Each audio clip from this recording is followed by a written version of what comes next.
Kirayi da ni mu mata tare mai mini kin yi mun halarci idan na barke a duniyan na wallahi dai ragon azanci.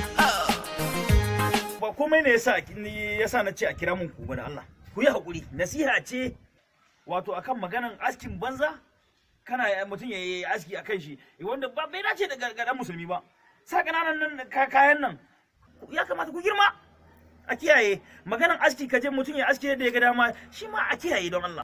Wannan shine ainihin dalilin da Salamu alaikum. Wa alaikum salam. Barka dai. To madalla ko ina zuwa kuma kuna tafiya? Ba mu tafiya. Madalla. Madalla. Ah ladan. Allah ga wata mallan. Ai na dawo. Daga ina haka daga wallahi na dawo. Ai ka san muna kudu. To barka da zuwa. Ai muna inu. An dawo lafiya. Lafiya. Lafiya. Wallahi. Alhamdulillah. To kuma akwai abin da ya faru ne daga dawowa na. Shine nace bari in garzayo in zo in samu. To abin da ya faru shine ina dawowa an ga ma ko jaka ban aje ba. To shine iyali na daga gani na kuma ga ma ta runtumo da gudu. Kawai in ga ma sai dai na ji rakam ta rungume ni.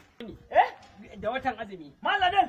Yanzu malladan wannan har abin da ya kai ga cewa sai ka zo ka tambaye ni da ilimin ka malladan? To ya zan yi. Ai wannan runguma ta rungumo su tun ka rungume su. Ye? Ka rungumo su tun malladan. Azumi 60. Ya. Ka rungume su tun. La haula.